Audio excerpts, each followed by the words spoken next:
Fort de son immense potentiel en sol et sous-sol, doublé de son climat de type tropical à pluviométrie bimodale, favorable à la pratique des activités agricoles, la région de l'Adamawa est une puissance agropastorale en devenir.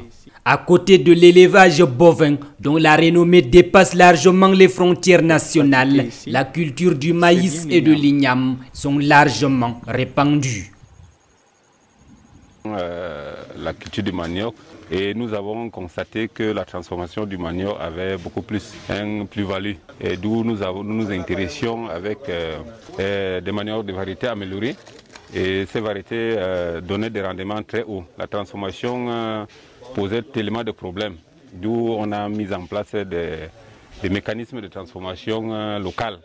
Et actuellement, nous nous intéressons à mettre plus ces mécanismes plus adaptés pour que la production soit conséquente. Face aux nombreux obstacles qui se dressent sur le chemin de l'agriculture de deuxième génération, que le gouvernement appelle de tous ses vœux, le programme ACEFA s'avère être un puissant levier pour permettre de moderniser les systèmes de production.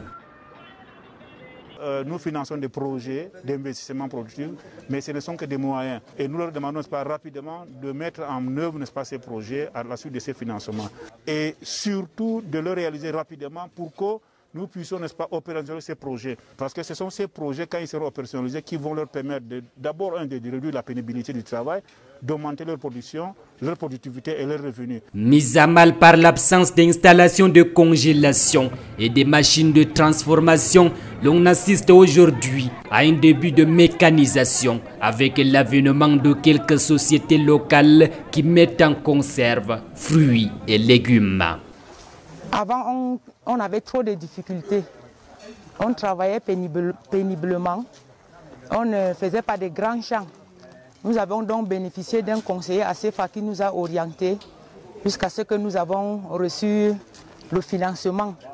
Je pense que maintenant, nous allons, la pénibilité du sol, là, nous allons travailler maintenant avec le projet que nous avons bénéficié, tel que la charrue. Nous allons faire des grands champs. Nous avons aussi reçu le financement parce qu'on avait des problèmes aussi le bac de fermentation. Nous avons aussi l'appui, le projet aussi doit nous faire le bac de fermentation. Nous allons produire le manioc de bonne qualité.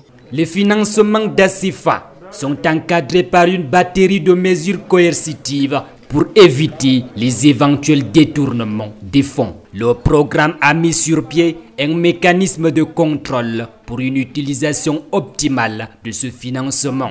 Ces fonds constituent, n'est-ce pas, des deniers publics et ils doivent être utilisés dans le cadre, n'est-ce pas, des projets.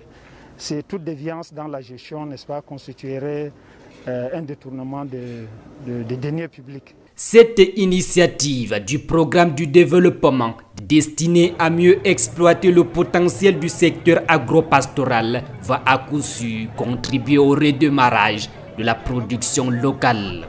Aujourd'hui, plus que jamais, les perspectives sont prometteuses.